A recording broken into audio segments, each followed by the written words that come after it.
Hello friends, welcome to Cracked It. I am Tanu Shukla. आज हम लोग बात करने वाले हैं कि जो एनसीईआरटी का 3 चैप्टर कंप्लीट हो चुका है क्लास 6 का। आज मैं चौथा चैप्टर लेकर आई हूँ जिसका नाम है सॉर्टिंग मटेरियल्स इनटू ग्रुप्स, वस्तुओं के समूह बनाना।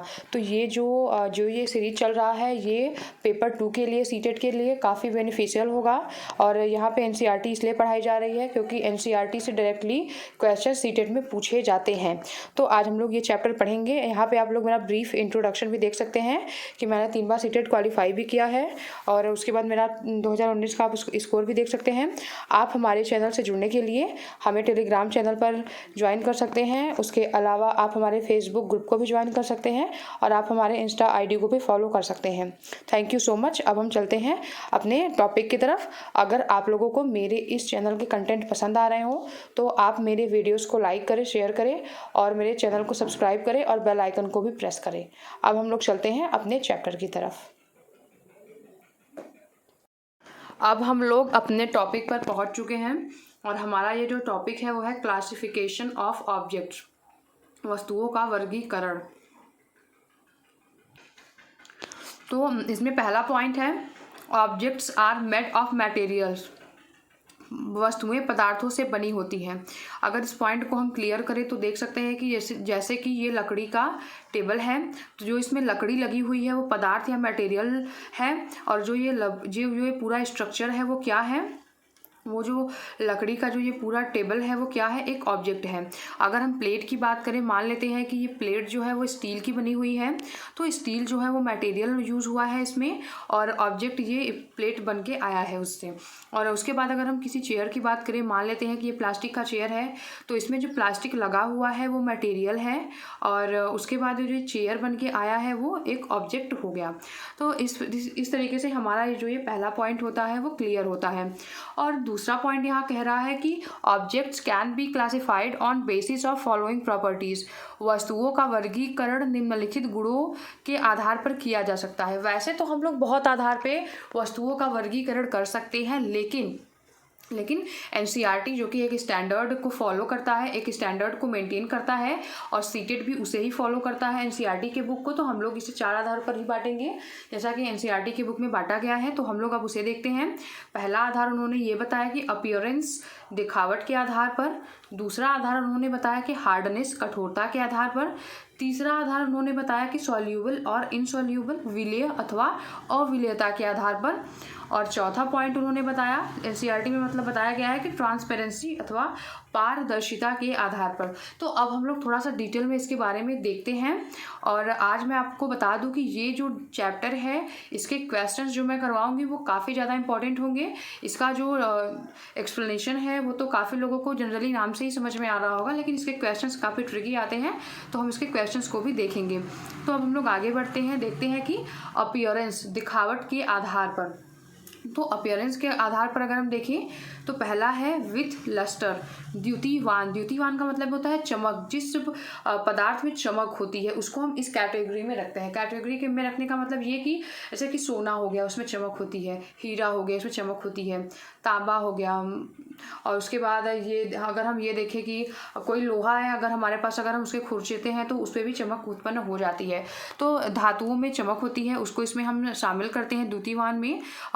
उसमें लस्टर होती है तो उसे हम द्युतिवान में शामिल करेंगे। जैसे धातुओं को शामिल कर सकते हैं, हीरा को शामिल कर सकते हैं, इन सारी चीज़ों को, मतलब जिन पदार्थों में चमक होती है उसमें हम उसको हम इसमें शामिल करेंगे।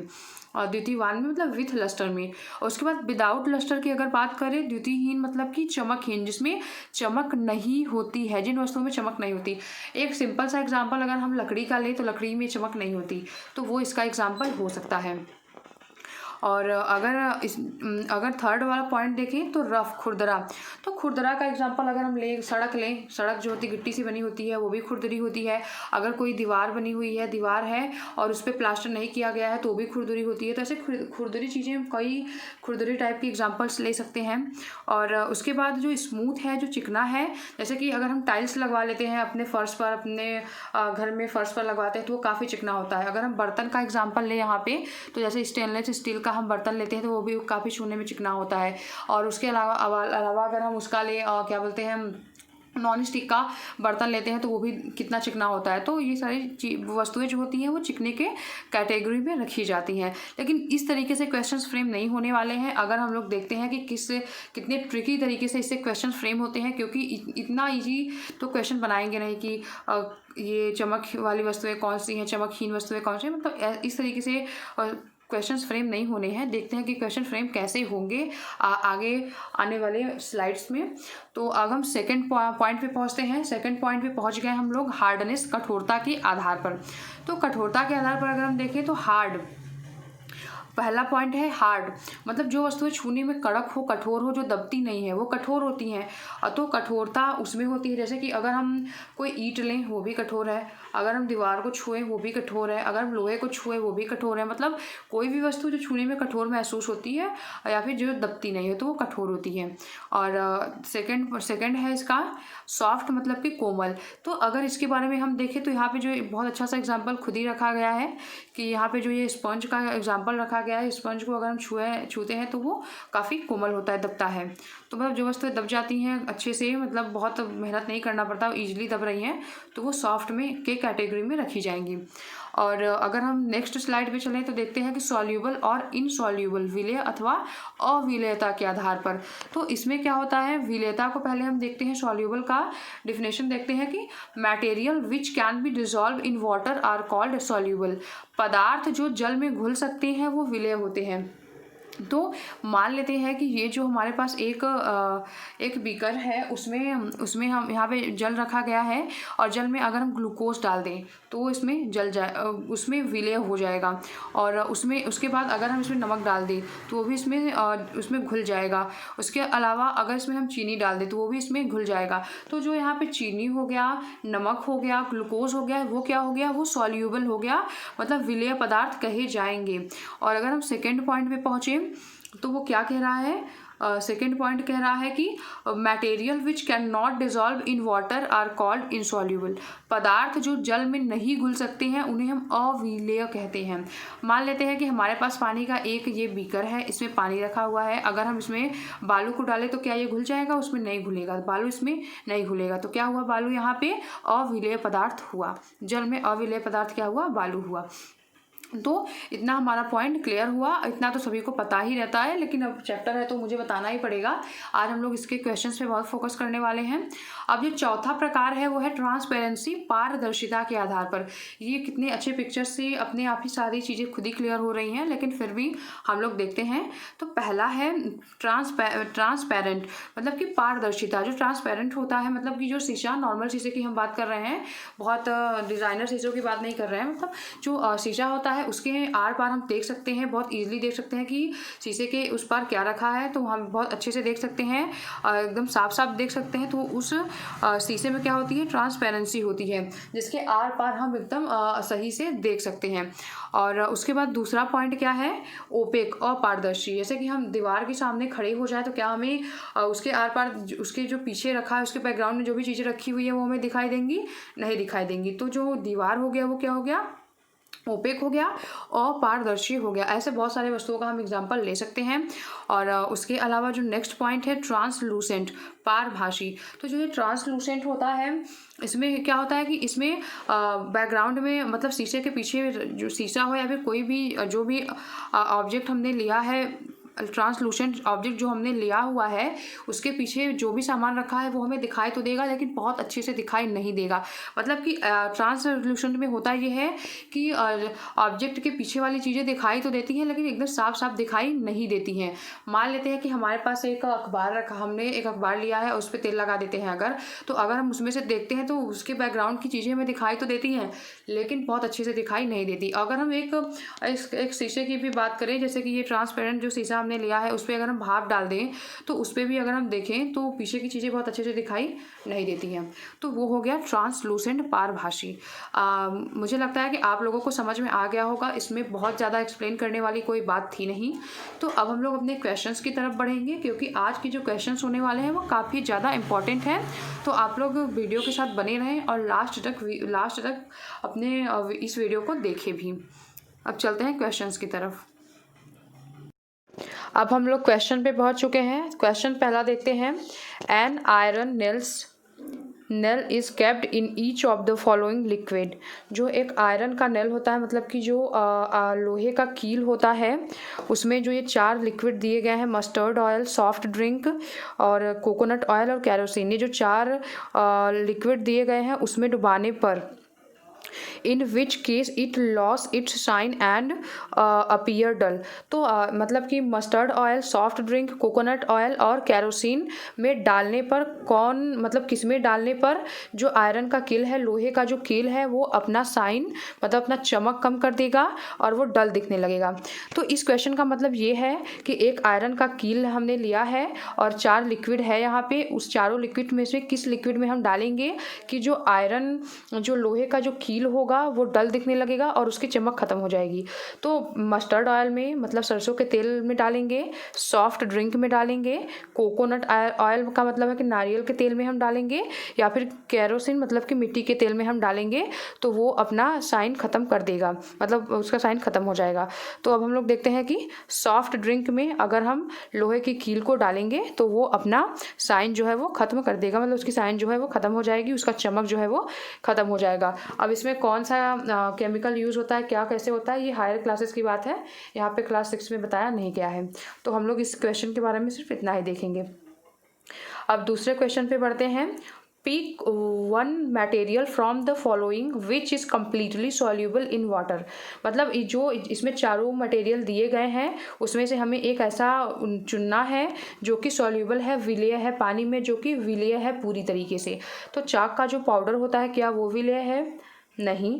टी लीव्स जो होती हैं, क्या वो विलेय है? अगर हम चाक के पाउडर को पानी में डालेंगे तो वो नहीं घुलेगा।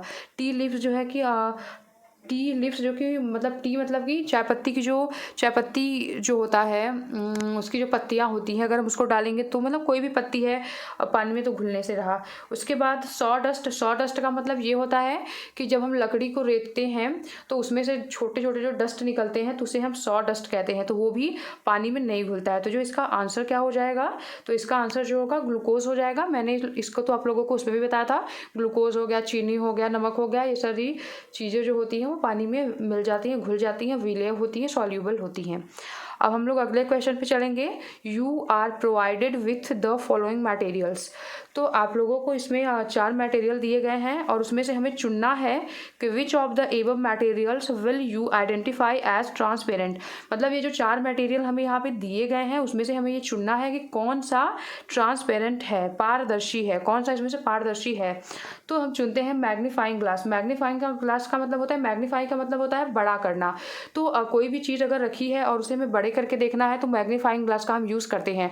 तो मैग्नीफाइंग ग्लास में हमें आर पार की चीज़ें साफ दिखाई देती हैं, बस वो बड़ी दिखाई देती हैं।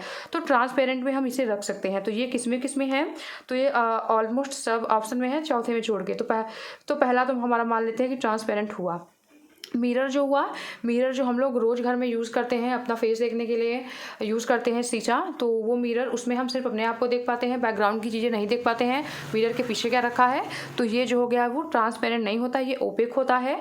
और स्टेनलेस स्टील प्लेट की अगर हम बात करें तो वो भी ट्रांसपेरेंट नहीं होता, उसके पीछे की चीज़ों को हम नहीं देख पाते।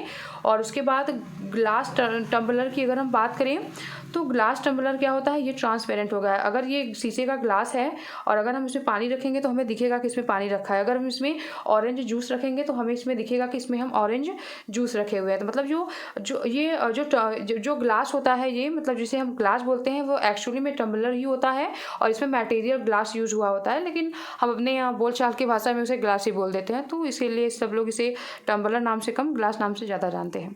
तो जो हमारा इसका ऑप्शन हो जाएगा वो पहला जिसमें होगा और तीसरा।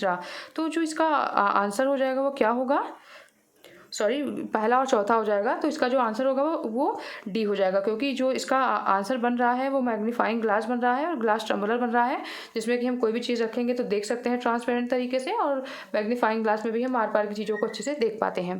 तो मुझे लग रहा है कि आप लोगों को समझ में आ रहा होगा कि इस चैप्टर से क्वेश्चंस कैसे बन सकते हैं। और लास्ट नहीं है ये क्वेश्चन, अगला क्वेश्चन है Boojho found bag containing the following materials.